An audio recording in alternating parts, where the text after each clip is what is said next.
the gremlins, they're working overtime. It was a little tricky getting the live stream up just now, but here I am, and we have a huge show because there is so much news today. Welcome, everyone. I am Trish Regan. This is the Trish Regan Show, and boy, oh boy. I mean, first of all, Donald Trump wants to get rid of the IRS. Big headline there. He's firing 6,000 IRS workers. We're going to talk about whether or not he really can get rid of the IRS and move to the External Revenue Service. Meanwhile, Kash Patel, he's in as head of the FBI. Mitch McConnell, on the other hand, is out. Lots to get to as Jasmine Crockett, a representative out of Texas, is out there saying, no, we don't want to get 5,000 checks from DOGE for any kind of savings that they're coming up with for the government. I'm telling you, they have really lost the story. You know that? All of these Democrats that are fighting this at every turn. You can just imagine how Adam Schiff is feeling right about now. We're going to get to that because he's pretty explosive on news that Kash Patel is in. Lots to talk about. But first up, wow, no more IRS. Could you imagine a day? I was talking to a friend last night who said, I never thought I'd see this day. I never thought I'd see a day where maybe we could actually be getting rid of the IRS income taxes for good. Listen to this. I mean, you should see the expression on Jesse's face here. He's a little bit shocked, the Fox News anchor, because Howard Lutnick, who, by the way, I've known many years, don't forget, he was the CEO of Cantor Fitzgerald. He went through hell and back after 9/11. We can talk about that. But here he is saying Donald Trump wants to get rid of the IRS. And Howard's a pretty serious guy. I want you to hear it. Well, think about it. Donald Trump announces the External Revenue Service, and his goal is very simple. His goal is to abolish the Internal Revenue Service and let all the outsiders pay. I mean, this is someone who is focused on America. Wow, right? That's kind of fascinating. We'll just get rid of it altogether. We'll replace it with the ERS, the External Revenue Service. I mean, Donald Trump's looking to fire 6,000 IRS agents already, sort of sending a signal there.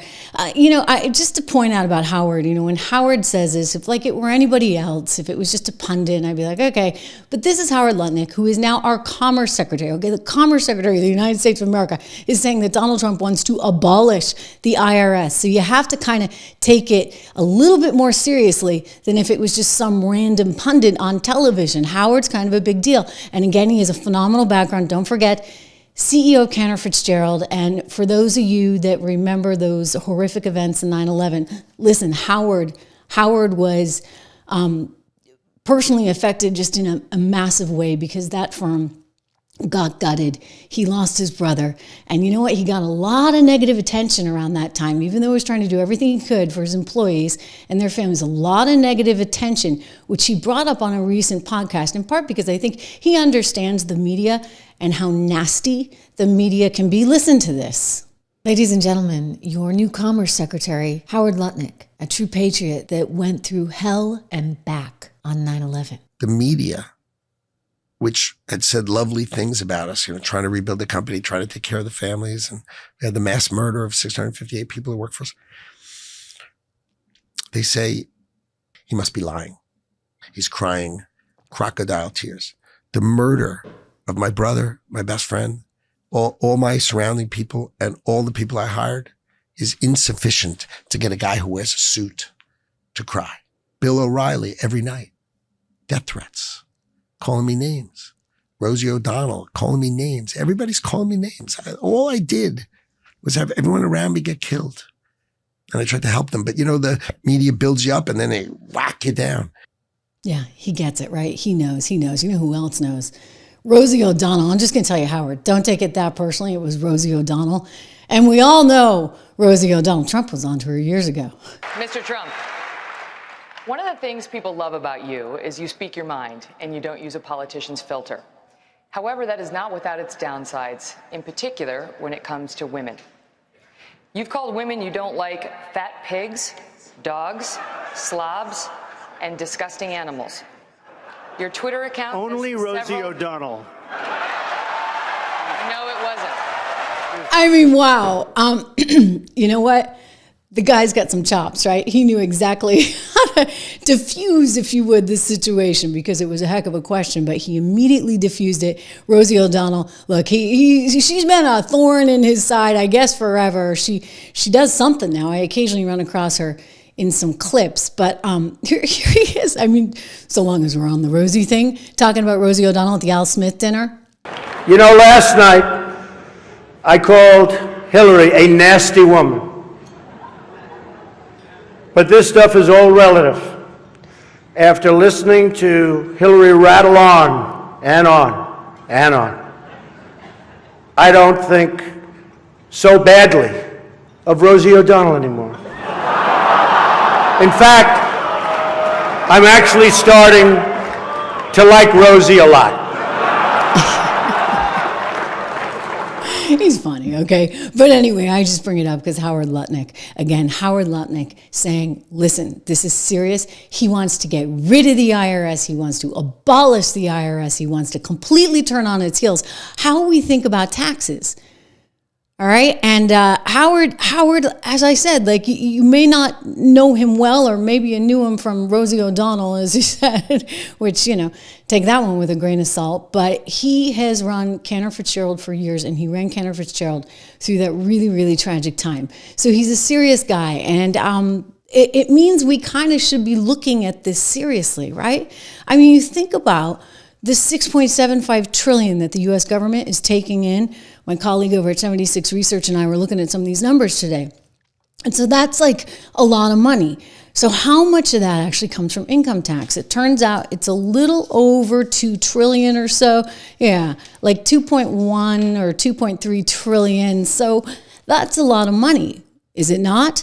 If you put certain things aside, like, what we're bringing in from the surplus of Medicare, it gets you down to 5 trillion. So we're going to bring in 5 trillion. Now, if 2 and change is coming from income tax, how are you going to make that up?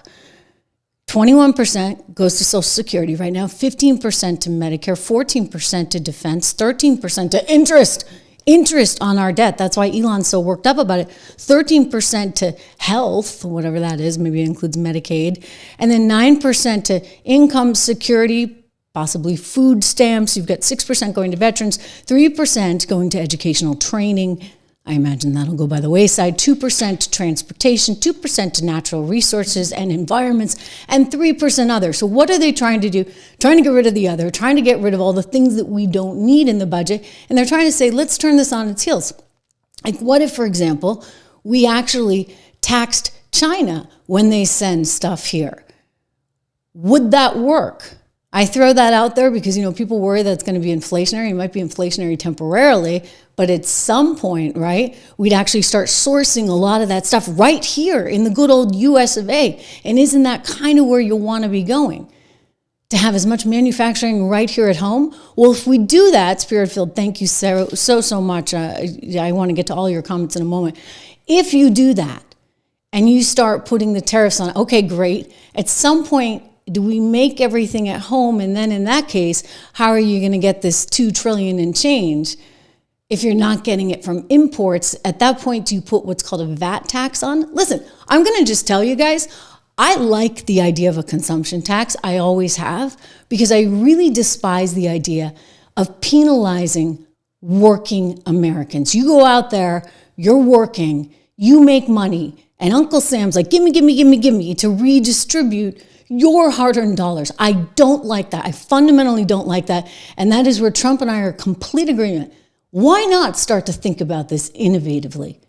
I mean, first of all, half the country doesn't even pay any federal income tax. That's for sure.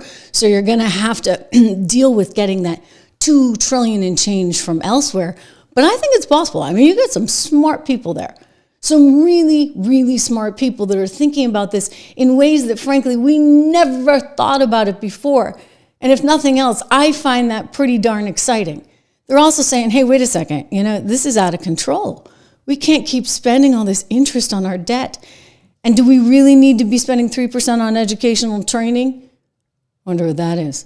Is that, so that the coaches on the girls' soccer team know what to say when asked what to say about somebody who was born a man being on the soccer team. I wonder, right? You're getting rid of USAID.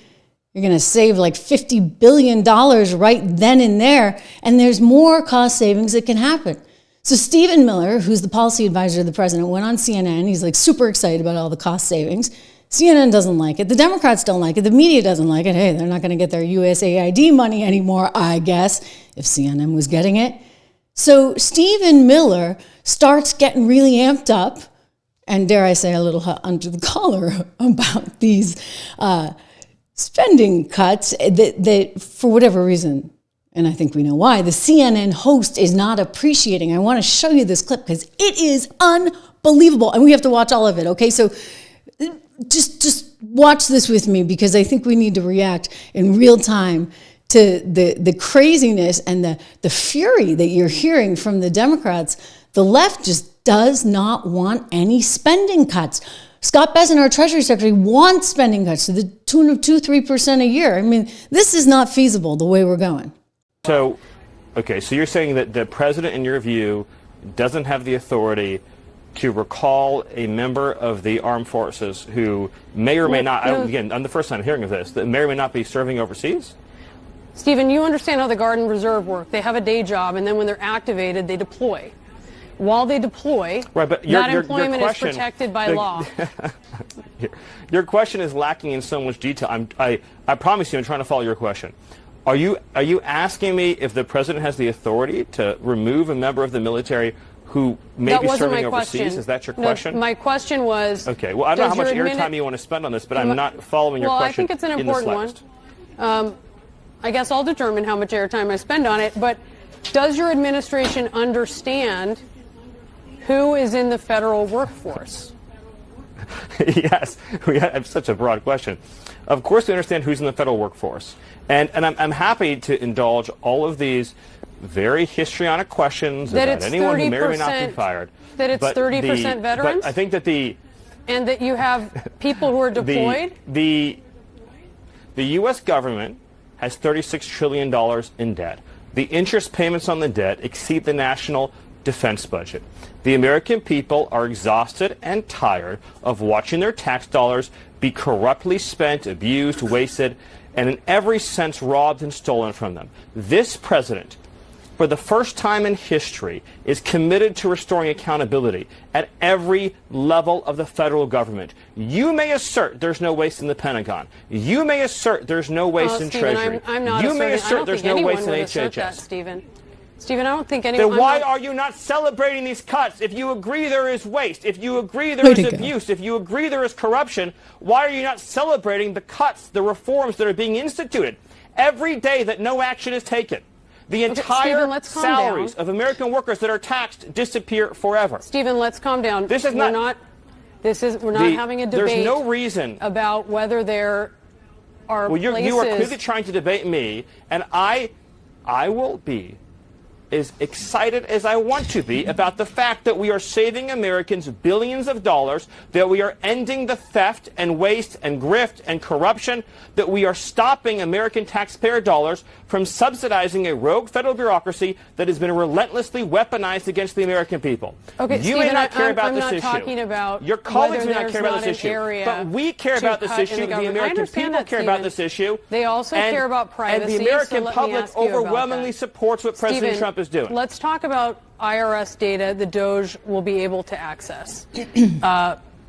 You have DOGE asking for access to the IRS systems. This includes the integrated data retrieval system. I know you've talked about this a little bit. Will DOGE employees be able to access individual taxpayer ID numbers and social security numbers? No. But also, keep in mind, you keep Will talking they be able about to DOGE access employees. taxpayer bank account information? They will not be able to access anything that any other appropriately authorized federal employee could access. When you keep talking about, quote, DOGE employees, you're just talking about federal workers. In other words, this is going on and on and on, right? The left has turned this into, oh my gosh, they are going to be able to access your social security number and that's going to be awful. And they're saying, no, actually, that's not what they're doing. They're not going to go in and look at your bank account and look at your social security number. And incidentally, just thinking here, do we not give our social security numbers out like every day? right? You buy a new car, you get your social security number, you get a new credit card, some employee is looking at your social security number. I mean, everyone, we're like willingly giving access to our social security number, like online, everywhere. All of a sudden, they're worried that Elon's going to take your social security number. I mean, it's just a little much, right? But they're going to pick away at anything they can, and they think that this thing has legs. In the meantime, Donald Trump's like, you know what? I'm getting rid of all of it. All the fat, it's gone. DOGE is in there looking for the efficiency operations that they can put in place, and we're getting rid of 6,000 IRS employees. What do you know? And guess who says it's not enough? I love this clip. Kevin O'Leary, good guy. He's on Shark Tank.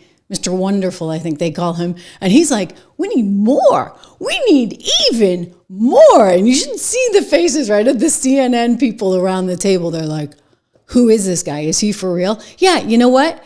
Because he's worked as an investor. He's worked in private equity. He's run companies. He gets how it's done, just like the team that's running the show in the White House right now.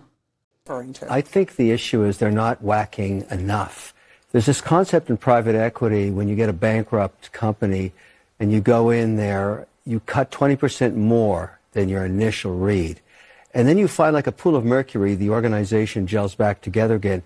Always cut deeper, harder when there's fat and waste. The FAA, it's not the people. The code is cobalt. It's from the 60s. It needs CapEx put into it for the technology to be upgraded to make it safer. Fat like a chicken. All of these agencies are like big fat chickens dripping over barbecues of fat. This is the best barbecue I've ever seen, but I don't think it's happening fast enough. They're not cutting enough.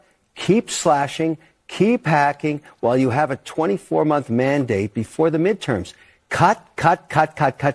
More cutting.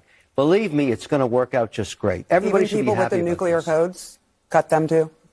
Cut everything. Because if you don't see what they're doing and they can't show you that they're adding value, you whack. But it's clear. Ooh, they don't like that. They don't like that.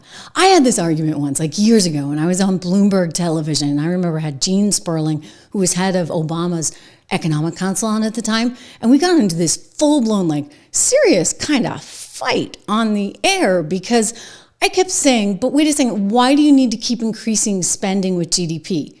Like, think about it. If you're a household and you're lucky enough to get a raise and you get, let's call it a 10% raise, okay, at your job, do you automatically increase your spending in your household by 10%? No. You know, ideally, you never spend the raise. You try to save the raise, right? And if you're like us, and you're spending more than you make, and you got this giant deficit, and you're spending all this money on interest, 14% of what you take in is just going to interest on the debt.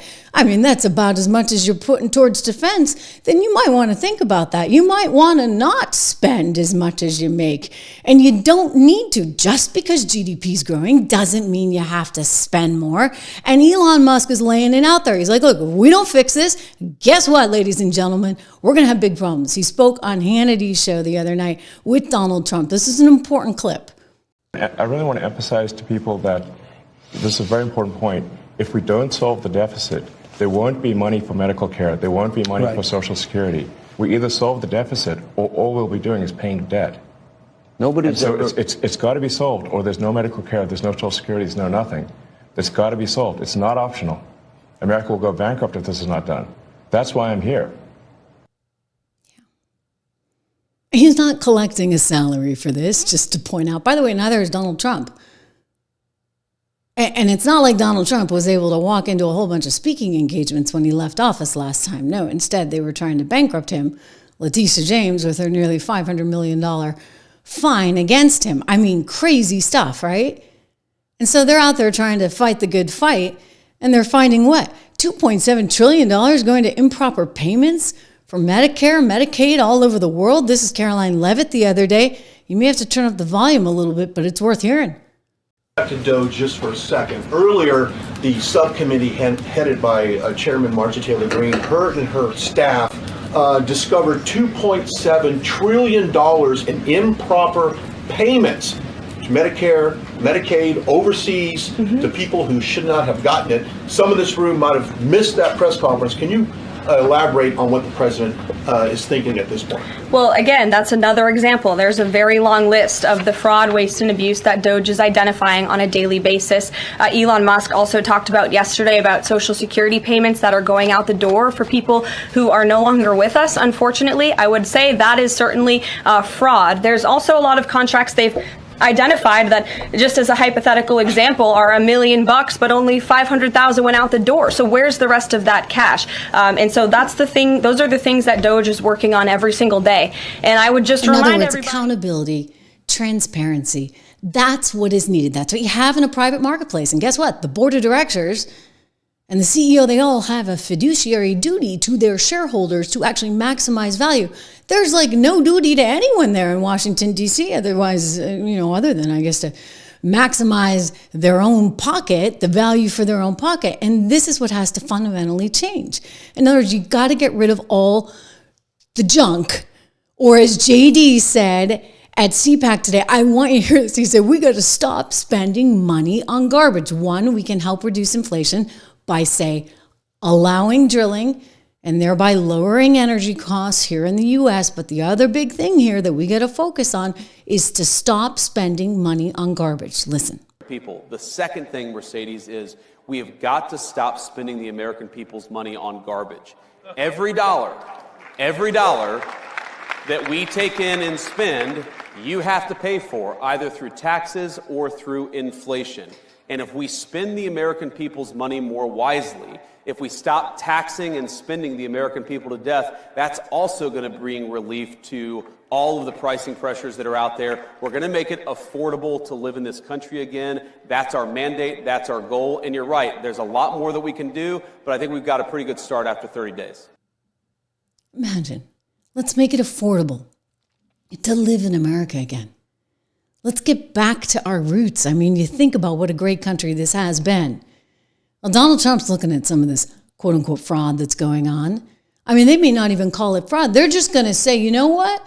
This is where we choose to spend our money. $2 million for transgender operations in Guatemala. Why not? Tens of thousands of dollars for trans opera in Colombia. Why not? DEI musical in Ireland. Oh, we'll throw a little over here, a little over there. It adds up, folks. It adds up. Where's the money being spent, right? Let's go into that for just a second. $520 million for a consultant on the environment. It's called Environmental, Social, and Governance Investments in Africa and mobilize private sector resources. $520 million. Somebody got $520 million for an environmental. Sounds like an environmental study. I've always been one that paid a lot of money for my environmental studies, but I paid like $50,000, not $520 million. $520 million for ESG.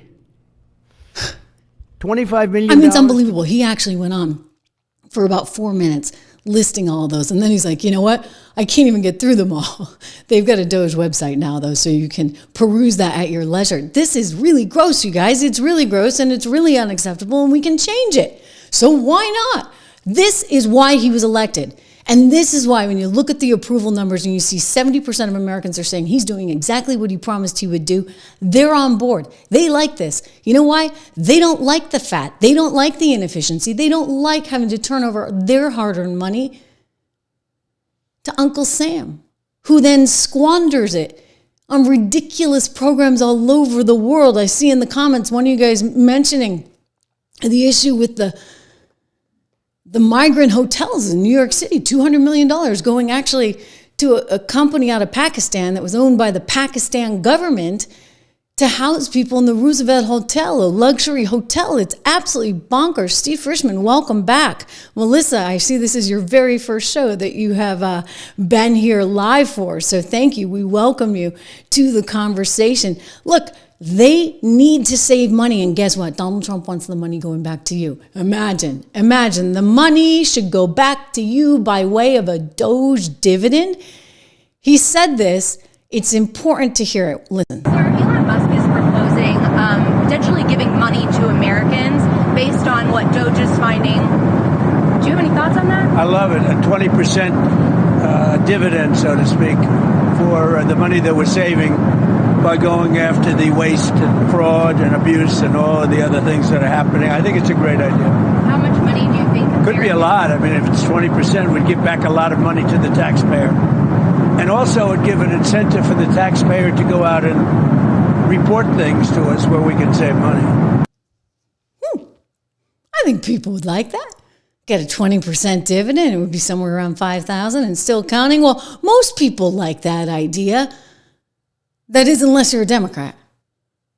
Like I said, they can't see the forest for the trees here. They're on all the wrong issues, including trying to fight this one, Jasmine Crockett out of Texas, talking to her local news.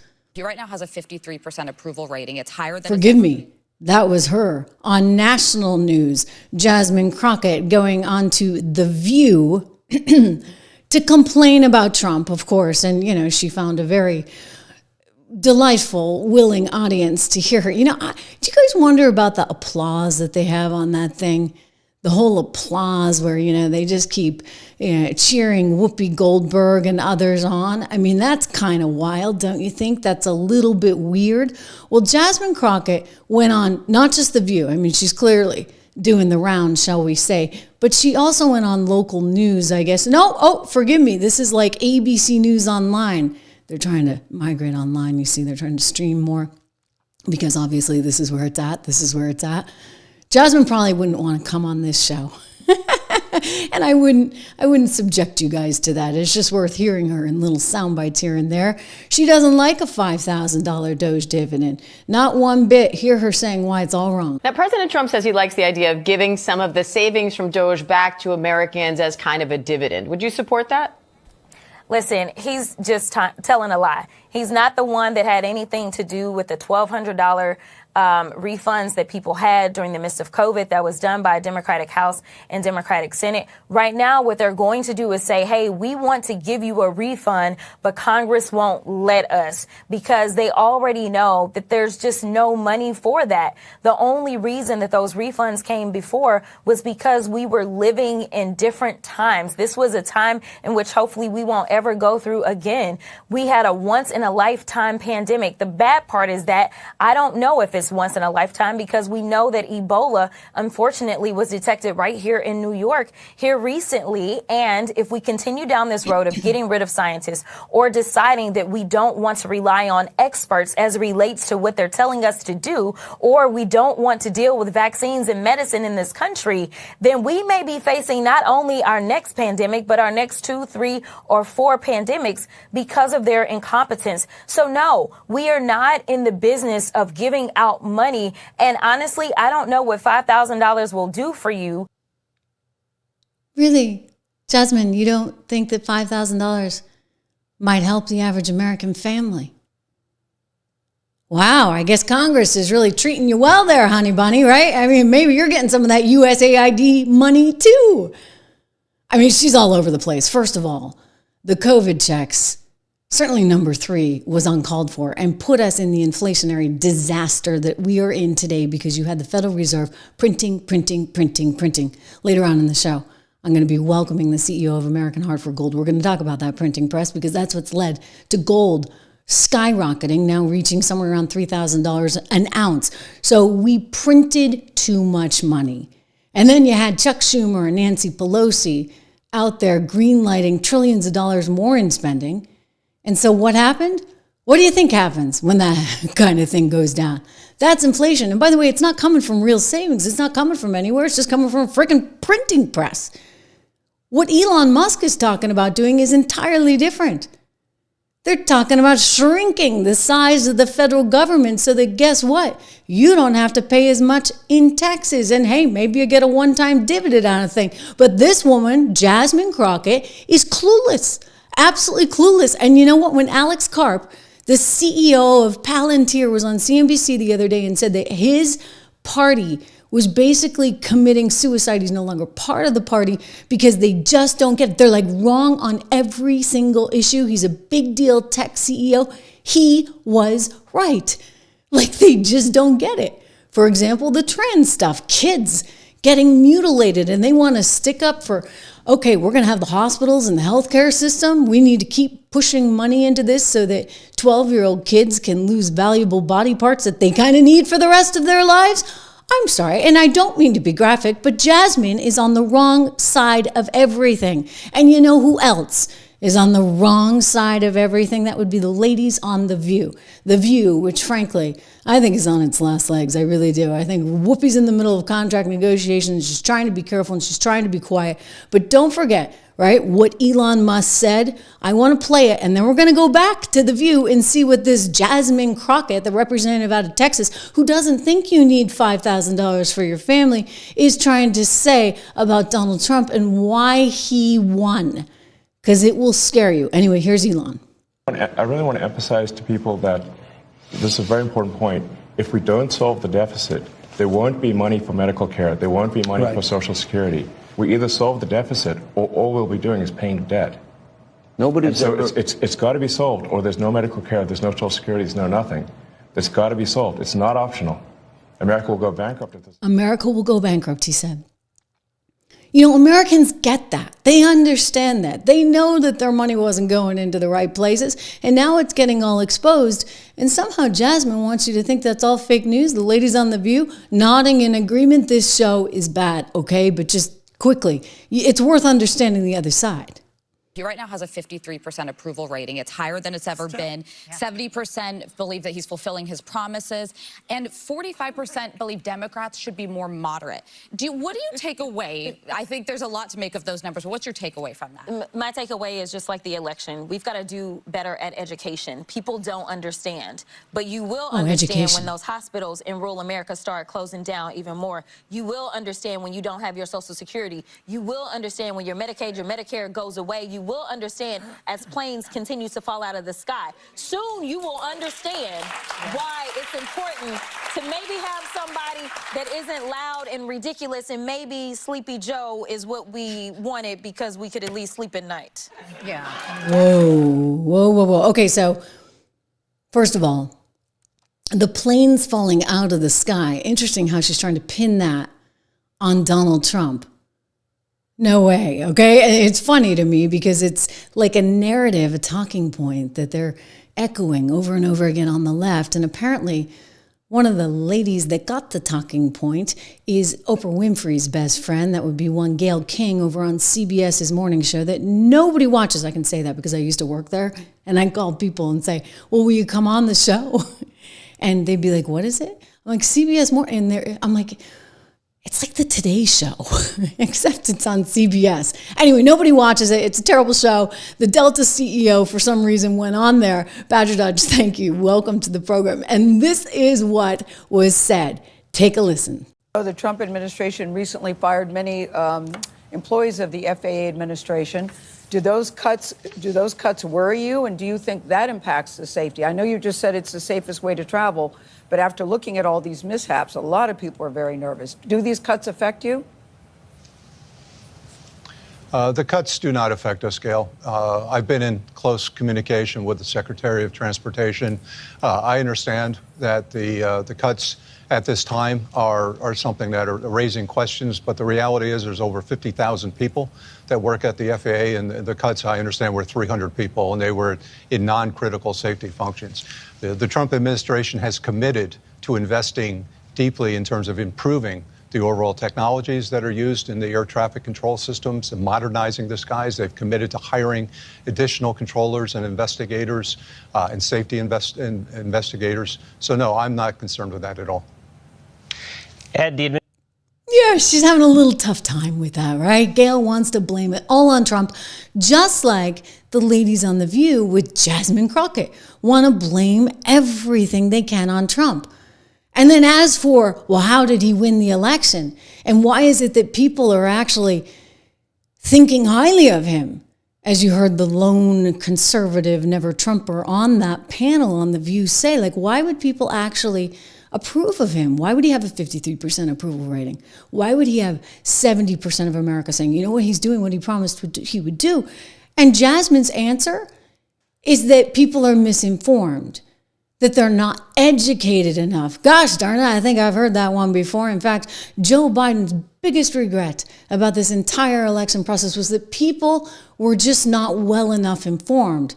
Apparently, he should have put a whole lot more money into USAID so that he could influence Politico, New York Times, and a few others a bit more, right? This is Ayanna Pressley. I've showed you guys this one before, but unbelievable to me because she's the congressperson out of Massachusetts, and she thinks that the answer to everything is just censoring. I mean, they're like in love with what's going on in Germany. You know, you post a meme and suddenly you got a SWAT team at your door. Ayanna Pressley saying, we just need to censor people and we'll work with somebody who will censor the American people. I'm not making this up. Watch. Look, let me tell you something. I'll take a bit of umbrage here. I'll speak on behalf of my colleagues. I think I can say we are all willing to work with anyone who's serious about doing the work of censoring the American people and advancing progress. But they are not serious. It's kind of sick, right? Like, it's sort of sick. They're saying Donald Trump is succeeding right now because the people are too stupid. They don't understand real news from fake news. Actually, I think they understood it really well. I mean, turned out that Hunter Biden laptop, that was all fake news when your CIA folks and ex-spooks and hacks all came forward, 51 of them, and said, just so you know, this is Russian misinformation, disinformation. Well, they were the ones with they were the U.S. misinformation. Think about what they were doing. Like, there's no faith in our institutions anymore because this top-down power structure thought they could decide it all. And if there was any doubt, well, they would just make sure that the media did their bidding. This is David Sachs, who's our new crypto czar, talking on his podcast, All In, about how they paid for this misinformation. They paid to try and convince you had to vote for Biden. Okay, so we knew the U.S. government runs a $2 trillion deficit every year. We're in debt almost $40 trillion. And we also knew that anytime anyone tries to cut anything in Washington, the whole city screams bloody murder. Okay, so the question is just why? Well, now we know. The money is all going to them. It's like round tripping to them. New York Times, getting paid. Politico, getting paid. Bill Kristol, perennial warmonger, getting paid. Ukraine, getting paid. Like 11 out of 12 publications, Ukraine, getting paid. Incredible. Viktor Orban, who's the prime minister of Hungary, was saying that he's very popular in Hungary. His political opposition, funded by USAID. In Poland, the left-wing political opposition funded by USAID, and on and on and on it goes. BBC, you wonder why everyone in the UK is so, yeah. Like I couldn't believe the BBC is getting paid. Every left-wing organization in the world seems to be getting paid by this slush fund at USAID, which disperses about $50 billion a year. That's $1 billion a week. That's actually a lot of money. And so it makes you wonder, you know, the left in general tries to portray itself as a movement of the people, that it's grassroots. This is the exact opposite. This is AstroTurf. This is basically money coming from the top down out of Washington to fund all of these groups, maybe not even in the United States, like all over the world. So it makes you wonder, what is the real level of local support for these left-wing policies all over the world? There's no support. There's no support at all. I mean, maybe among some little fringe, you know, the academic type with their PhDs in transgender study. There's no support for any of this. It's all coming undone. Every bit of it. I'm in there slashing. It's pretty darn good. And you know what? For those that are like, okay, maybe they're going too far, here's a good headline for you. Take a look at this. Daily Mail first reported it. Security fraud expert now leads the agency. This is amazing. He was fired because he was working with DOGE, and this social security fraud expert is now leading. He's now in charge of the agency. I mean, this is incredible, you guys, right? So he's like, I confess, I helped DOGE. And what happened? His boss fired him. And then Donald Trump found out about it. And he brought him back, and now he's running the whole thing. So it shows you, you know what, if you're on the right page and you want to do the right thing and you want to expose the fraud, then you have a future. Elon Musk tweeting this story out saying there are good people in government who want to eliminate fraud and waste. Amazingly, Leland was fired by the Social Security Administration's upper management for trying to help DOGE find the taxpayer savings. I mean, can you believe that? And thanks to President Trump, he was brought back right away, and now he is upper management. In other words, promote the good players, exit the bad players. That's what you got to do. And the left is losing it. I mean, the libs right now, they're so triggered. They're so hugely triggered. You got Kash Patel going into the FBI. You got Mitch McConnell leaving. And you got Donald Trump trolling, like epically trolling them. This is the White House tweet from yesterday saying, congestion pricing is dead. Manhattan and all of New York is saved. Long live the king. And then he's got a little picture that he drew that's supposed to look, I guess, maybe a little like Time magazine. And there's a crown on his head with long live the king. So they're freaking out. So congestion pricing, if you've been following this was the idea that somehow if you're going to be going into midtown Manhattan, you have to pay a surplus. And there are a lot of people who felt that that would be really, really bad for business. You get the Commerce Clause that kind of would govern whether or not you should be charging trucks, et cetera, that are going into lower Manhattan or midtown Manhattan an extra surplus. And so he's exercising his right there in the federal sense to say, hey, you know what? Commerce Clause, I can actually kill this thing. But then he tweets this out, and they just freaking lose it, you guys. Okay, so this is Kathy Hochul. She is the governor of New York. Hear her response. I knew this was coming. I saw this, and I'm like, oh my gosh, I know he's being funny. I know he's trolling them. They're going to lose it. And they freaking lost it. President Donald Trump tweeted, "Long live the king."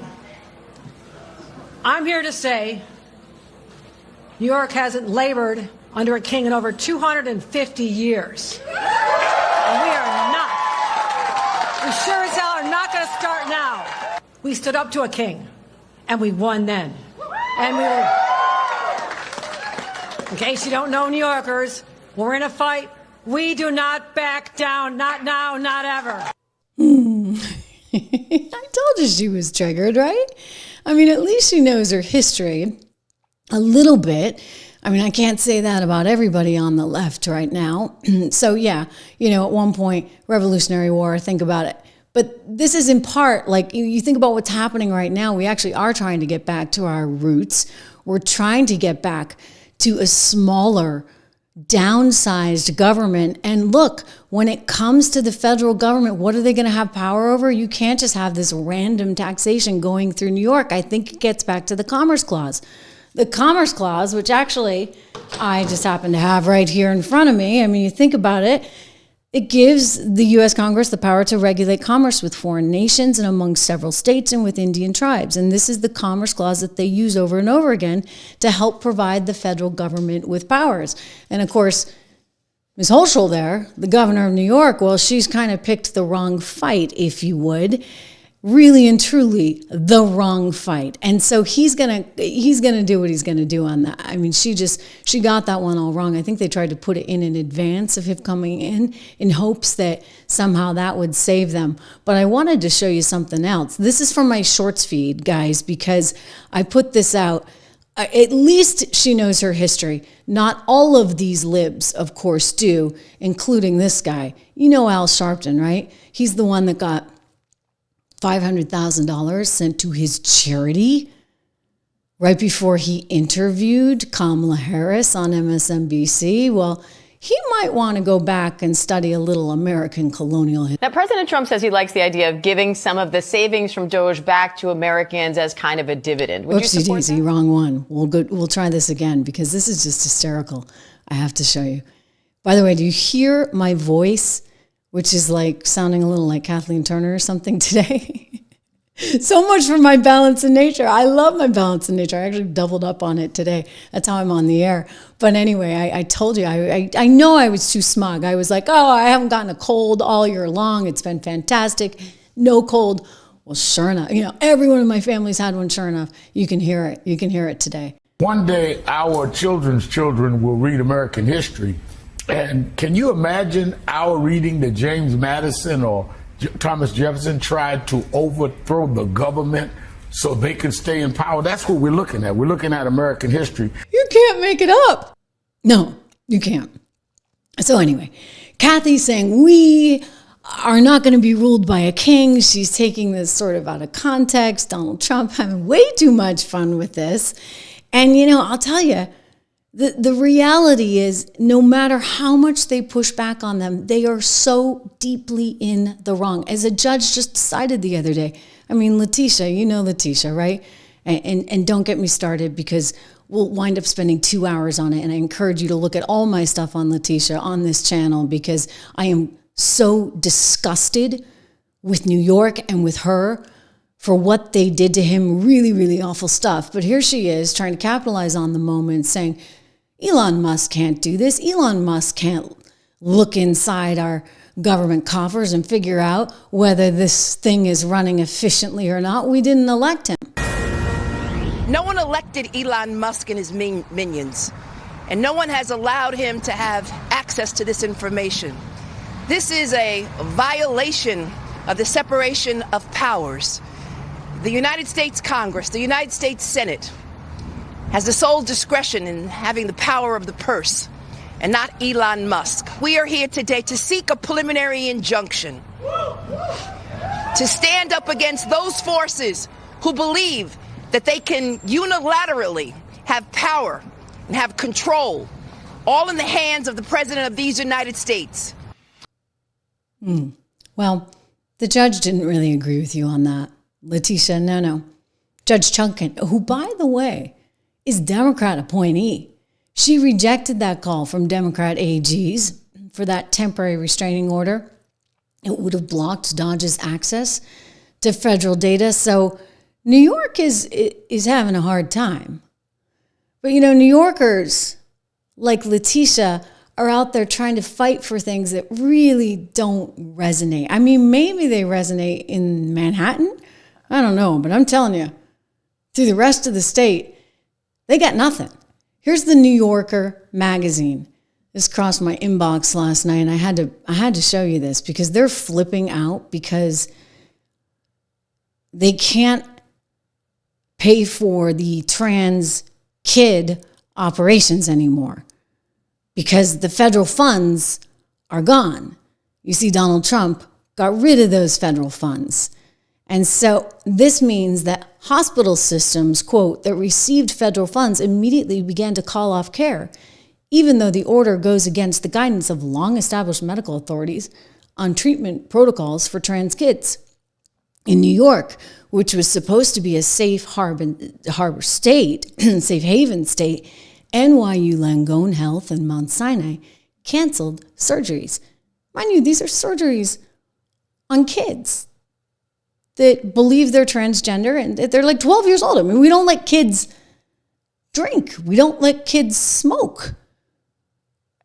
We don't let kids vape. Like, why would we allow kids to go and get these operations? And then why are they flipping out about this? I mean, of all the things that you guys are going to freak out about, this is where you're heading.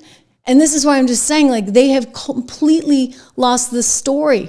I mean, when you have people trying to side with, okay, well, the 12 or 13-year-old needs that genital it's a mutilation, right? I mean, that's certainly what it is, if you ask me. And we've spoken to somebody who will never be able to breastfeed a child because a hospital did this to her, and she's now suing. Anyway, it's a problem.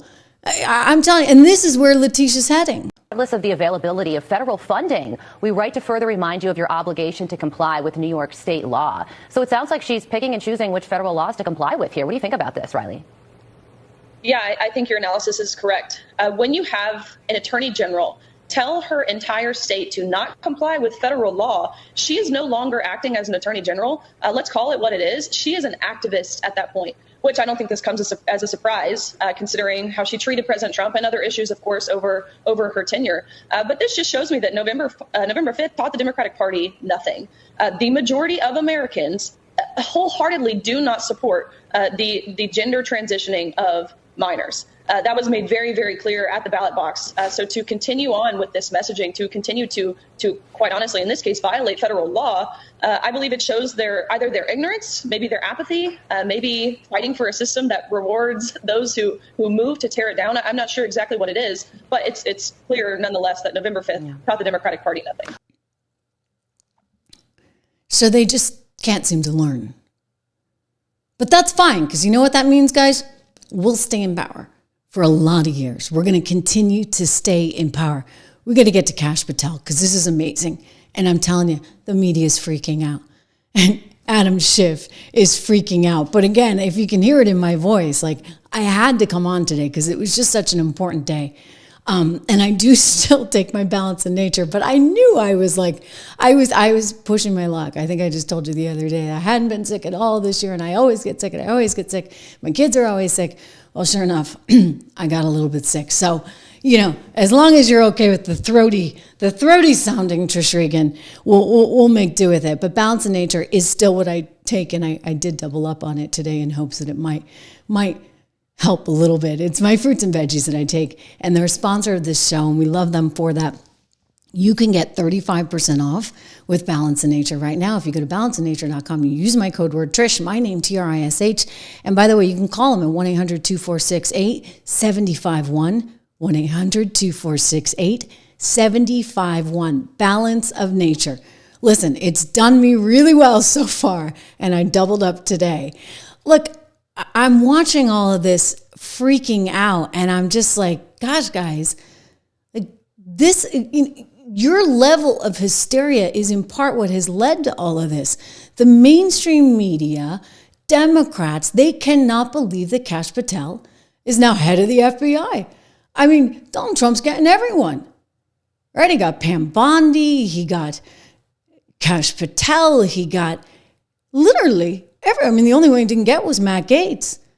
But CNN's losing it, okay? They are so upset. Adam Schiff is freaking out in real time. Let's go to Adam. He can't do the job. He won't protect the public. He will misuse the resources of the Bureau. He will weaponize it against the president's political opponents rather than protecting the safety, the public safety of the American people. I'm sorry, isn't that what you did? I mean, really and truly, I think it's what you did. Go check out 76 Research. Use code word dollar. K. Nelson Jr., thank you. It's good to have so many people here on the show today. My gift to you, code word dollar, 76 Research, my financial research company. But I got to show you more of what he is freaking out about, because it's just so unnecessary. And when we go back in time, what do we find? We find that Adam Schiff was leading the charge in all of this misinformation, disinformation, and all of this lawfare in a really scary way. More Adam and more Kash here. This was just created by someone online. I want to show you this little clip. This is someone we cannot trust. This is someone who lacks the character to do this job, someone who lacks the integrity to do this job. We know that. Our Republican colleagues know that.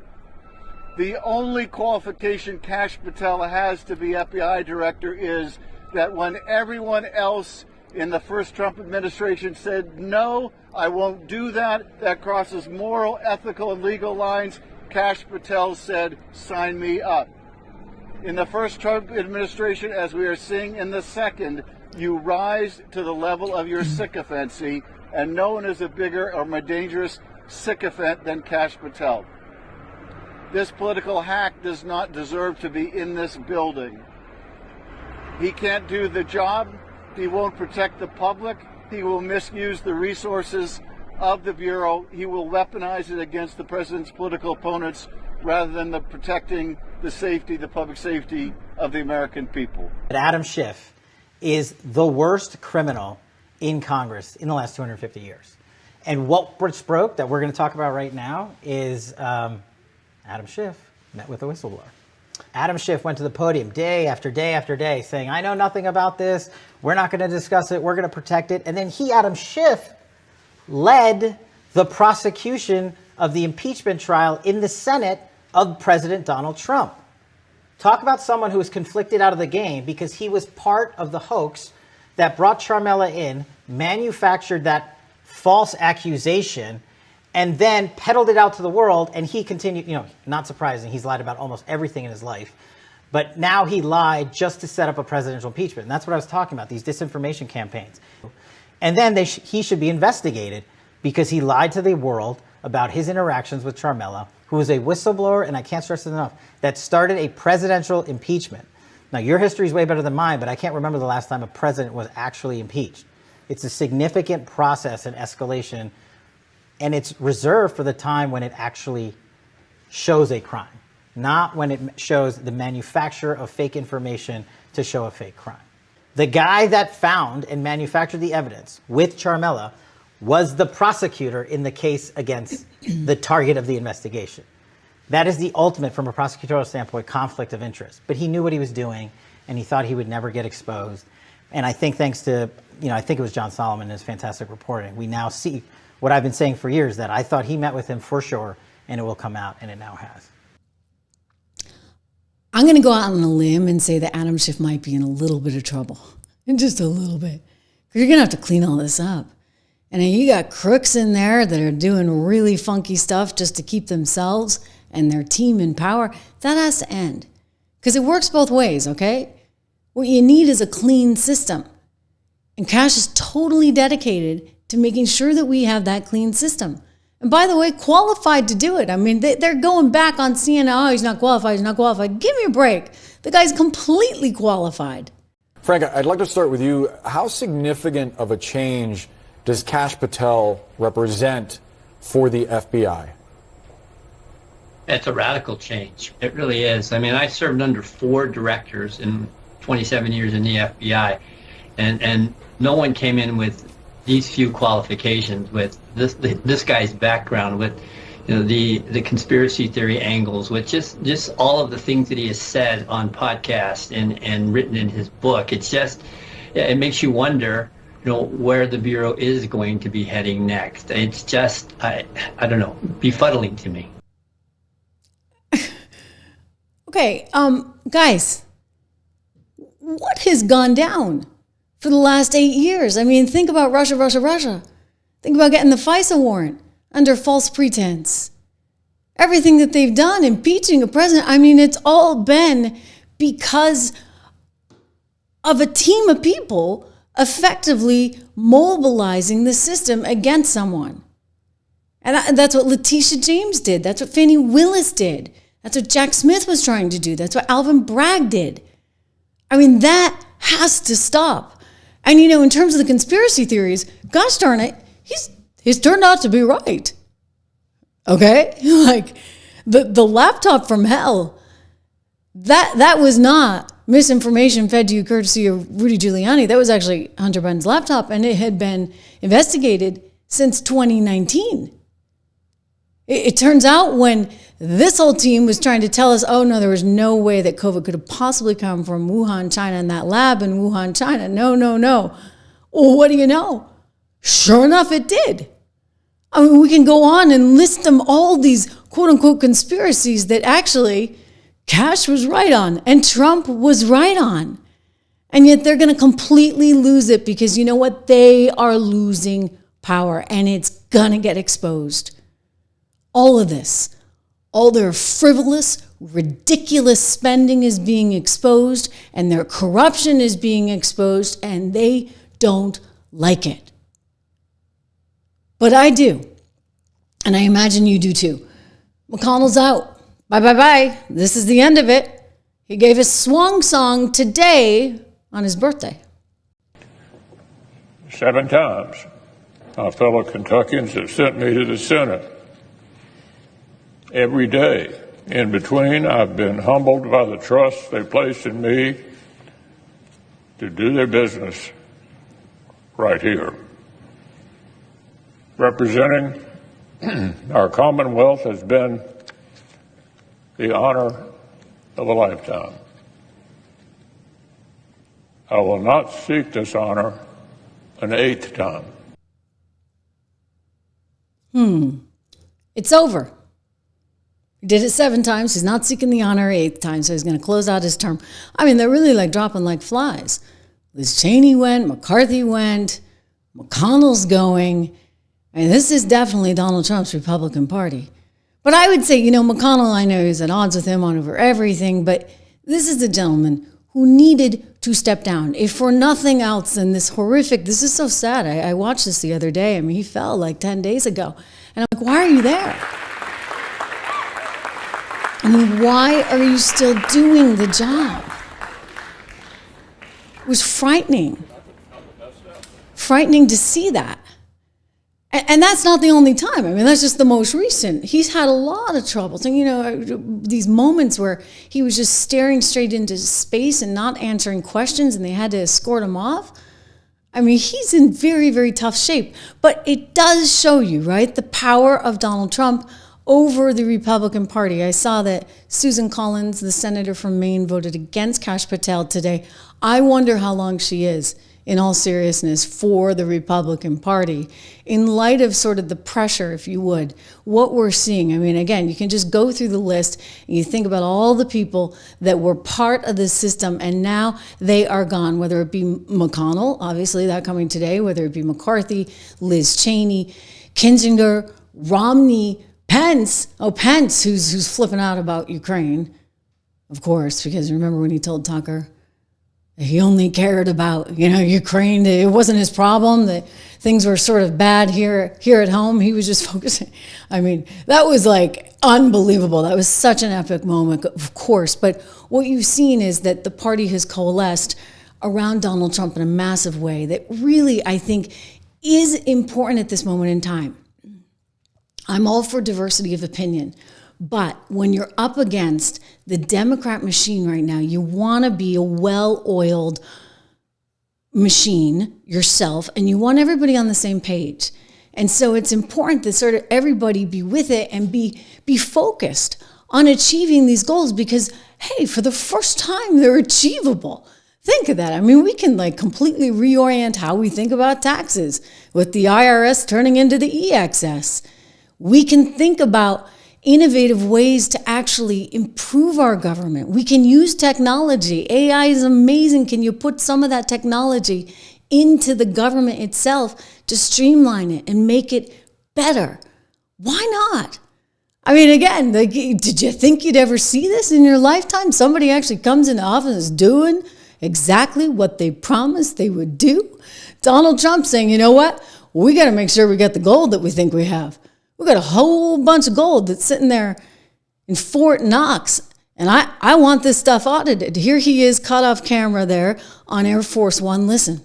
On DOGE, do you know what they're looking at specifically at the Department of Defense right now? They're looking at everything. And are they going to cut more national security? We're going to go into Fort Knox to make sure the gold is there. Are they going to cut more? You know that? We're going to go into Fort Knox. Do you know about that? Sir, that was a bad bump. Are they going to all the way up to the Secretary of Treasury. He's going in to Fort Knox. He's going into Fort Knox. He's going to make sure it's all there. This is something that DOGE has talked about, of course. And you know who's talked about it forever? Rand Paul. Rand Paul has wanted to get in there and see that gold for himself. Let me show you. All the way up to the Secretary of Treasury. And then the Secretary of Treasury said, well, I want to go down there too. And then he said, I want to go down there when the eclipse is coming through Kentucky too, so I can see the eclipse and the gold at the same time. But they came when I wasn't there. So I tried for 10 years. I set up the appointment. And then because they wanted to see the eclipse, they changed the appointment. I didn't get to go down. Okay, well, this time he's getting to go down and he's going to be there as they audit all this. Elon Musk saying, hey, we need to know. We need to make sure that we have the gold we think we have. Tweeting this one out the other day, and it's gone, joking around about looking for the gold at Fort Knox. Here with me today, I'm so happy because this is the perfect day to talk to you. Max Baecker, who runs American Hartfold Gold. You guys know American Hartfold Gold. I talk about them all the time. I talk about you guys all the time on the show, and we are thankful for your sponsorship, Max. I mean, I'm watching gold. It's nearly $3,000 an ounce. My gosh, I nearly fell off my chair. I knew it was going higher, but wow, I mean, this is quite an uptick, shall we say, in gold prices. Good to see you. Yeah, good to see you. Thanks for having me on. And if you look at what they say is in Fort Knox, they say there's 147 million ounces of gold in there. And at today's market value, that'd be $441 billion worth of gold. So we better make sure it's there. Yeah, no, we better. I guess if you have it yourself, right? you always know it's there. You can check it. You can put it in a safe deposit box. You can store it. I know you guys do storage too. Some people, they actually store it in their home, which, it might be a little bit risky, but there's different ways to do it. I mean, how do you guys audit and how do customers audit? I'm just curious in light of what we're talking about. Sure. As you said, there's folks that store it in their home and they're in charge of their own audits. And then we have folks that store it third-party vaults, and it's a pretty rigorous process within those vaults. It's done under camera and it's done regularly. And reason for that is these vaults are heavily insured, and the insurance companies won't back it or insure it unless there's proof that gold is actually in their lockers. Max, I told you I nearly fell off my chair. Again, I've been bullish on gold forever, and I own it personally, and I think it's just a smart way to diversify assets, et cetera. But we're nearly at $3,000 an ounce, and I actually suspect it's going higher. I have various reasons for that, which I sometimes articulate to viewers. But what is your sense of what's driving this right now? Is this central bank activity? Is this fear of tariffs and what that might mean for inflation? I mean, why are we seeing so much upside all of a sudden in gold? There's a lot of drivers for it. The tariffs are one of the reasons. There's a lot of uncertainty over what's going to happen with that. You've got because it would lead to inflation theoretically. In theory, lead to inflation. And then you've got all the vaults over in London that are trying to move their gold over to New York or over to the U.S. to avoid some of those tariffs. And so just that movement in the gold market alone has people buying it up. And then you've got all these central banks around the world that are buying up gold and they're staying away from bonds. They realize those bonds have counterparty risk. They're associated with debt, obviously, and debt with countries that already have a ton of debt stacked up. So they want something that doesn't have counterparty risk that they can store in their vault. And so gold has been the best play for all these central banks, and it's being bought at the fastest clip in history. So there's a lot of factors. Why do you think that is? I mean, historically, right, people would just buy U.S. Treasury bonds, and that was good as gold. And we've seen in recent years, I think, really over the last decade, that a lot of emerging market countries are trying to find a new solution to, say, the Treasury. Walk me through that. Yeah, I mean, since COVID, the world has just been printing money like crazy. And that's not just the U.S., that's every government out there. And, globally, we're $330 trillion in debt. So some of these governments, central banks, some of these governments are looking around and saying, do we really want to take on more bonds, which is just a fancy word for debt? Or do we want to, actually have something that has value and we know is going to have value for, the next thousands of years? And so bonds and debt aren't as appealing as physical gold are right now. And that's just because of the debt situation that everyone's in and all the money printing, the fiat currency debasement we've done over the past, 5-6 years. Yeah, hold that thought. I just want to get a quick mention in for you guys because, we're talking with Max Baecker, and he runs American Hartfold Gold, one of our great sponsors here on the show. You can get up to $15,000, by the way, in free silver. We'll ask Max about silver. If you text my name, Trish, to 65532 today, 65532, you can call them at 1-844-495-1115. Again, it's 1-844-495-1115, up to $15,000 in free silver. I should point out, silver has been on a tear as well.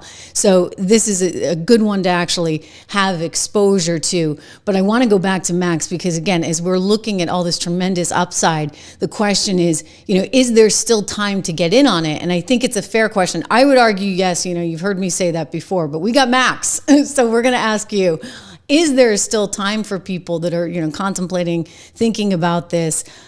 What's your take? If you look at all the major projections from these investment banks, they're saying gold is going to go significantly higher.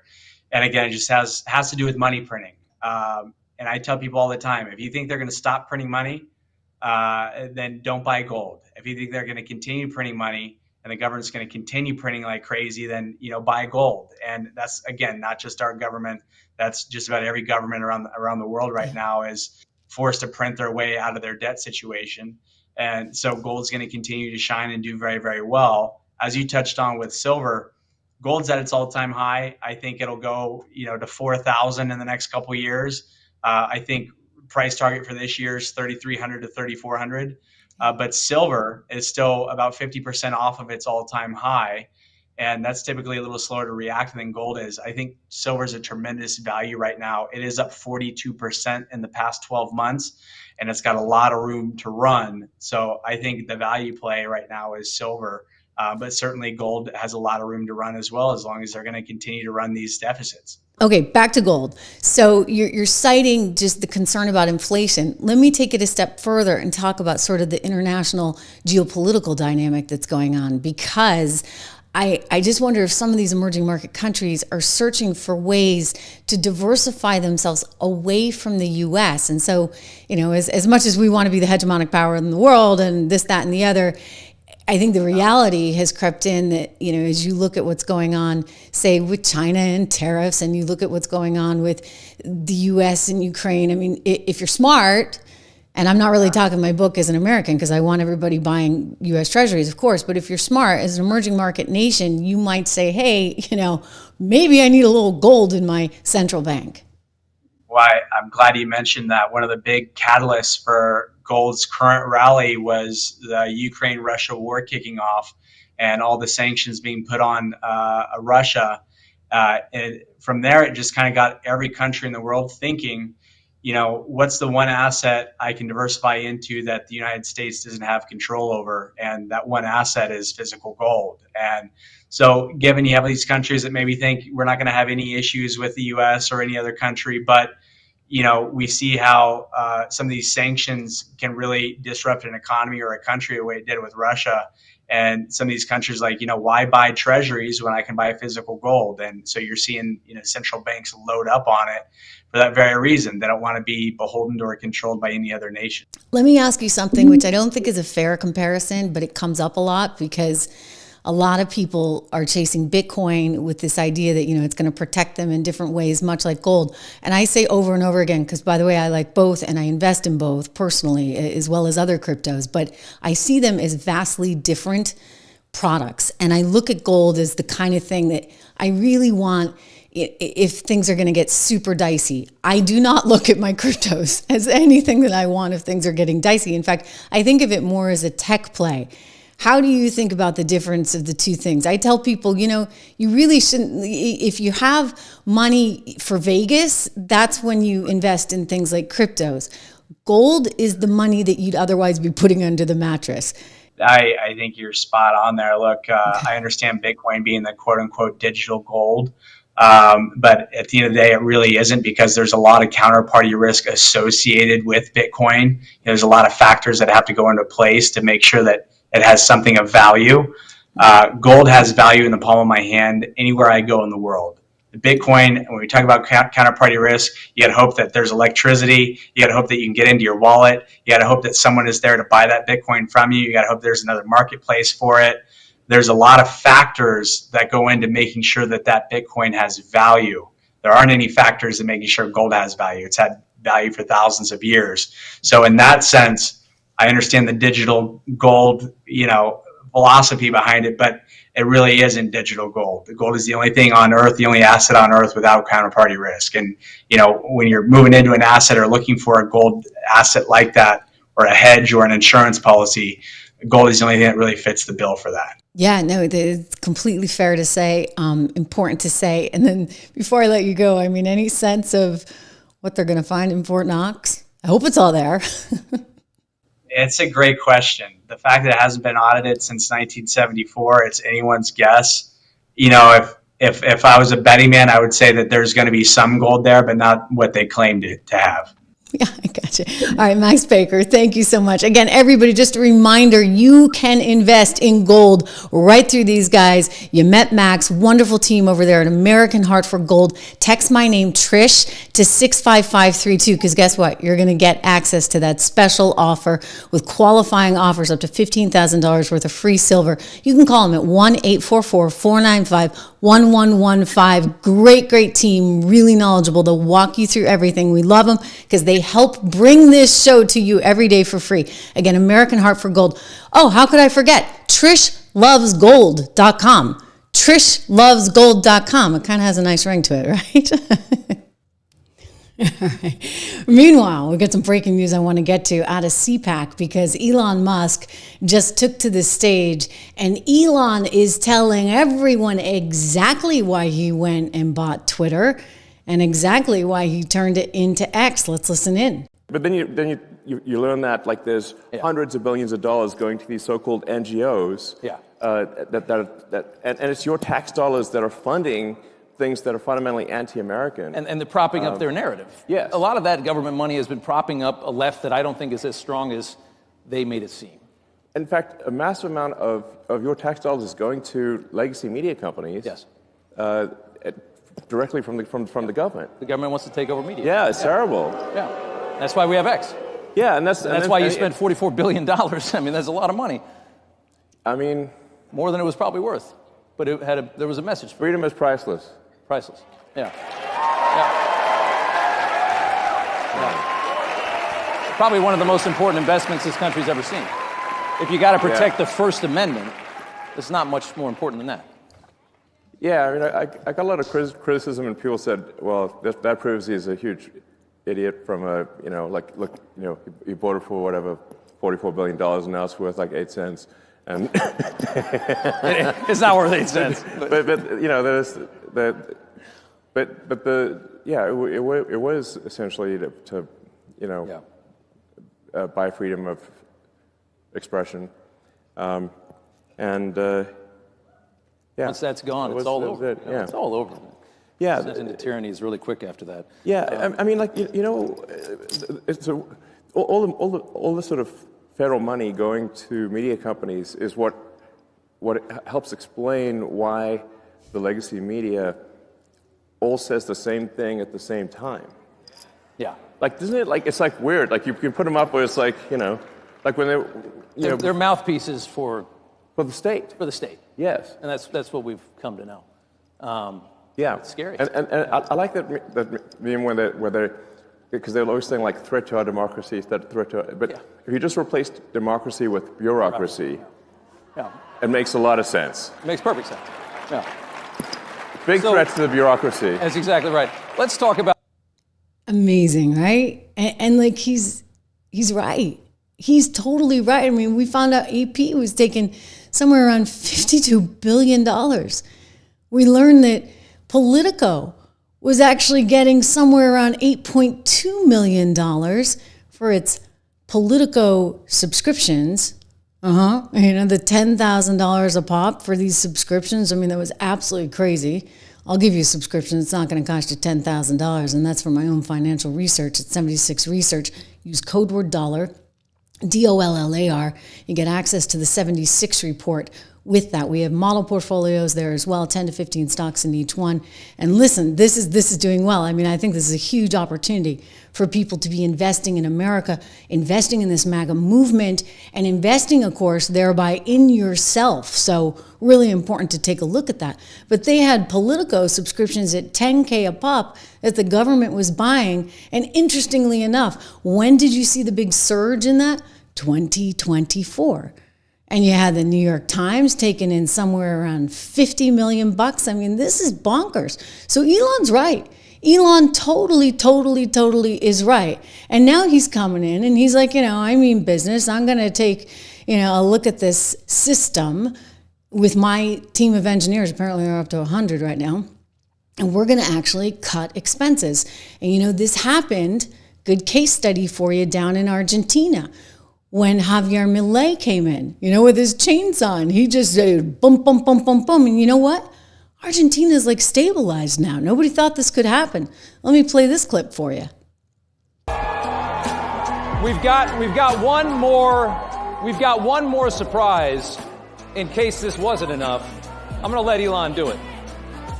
Who else is here? Well, President Milei has a gift for me. Javier Milei from Argentina. You guys know who that is, right? Why don't we bring him out? Yeah.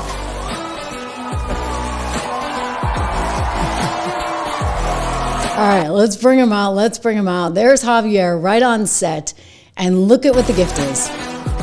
Boom. A chainsaw. A chainsaw. That's the gift Javier Milei is giving Elon Musk, because we are taking a chainsaw, if you would, to the federal budget, and it's flipping people out. I mean, we're talking about possibly getting rid of the IRS. I mean, these are things that were never on the table. I mean, people talked about it. Maybe we need a flat tax. Maybe we need this. Maybe we need that. They're actually doing this stuff. It's sort of amazing. Okay? It's actually really amazing. And we're here watching all of it together. So do me a favor, subscribe to the show if you haven't. Make sure you share the show and let everybody know that we're here, because this is all word of mouth, and we've been growing, and it's all thanks to you. I will be back here tomorrow, voice and all. We'll get through it together. This is amazing, you guys. There's a lot to celebrate. Please do me the favor of subscribing and hitting the bell. I'll see you tomorrow.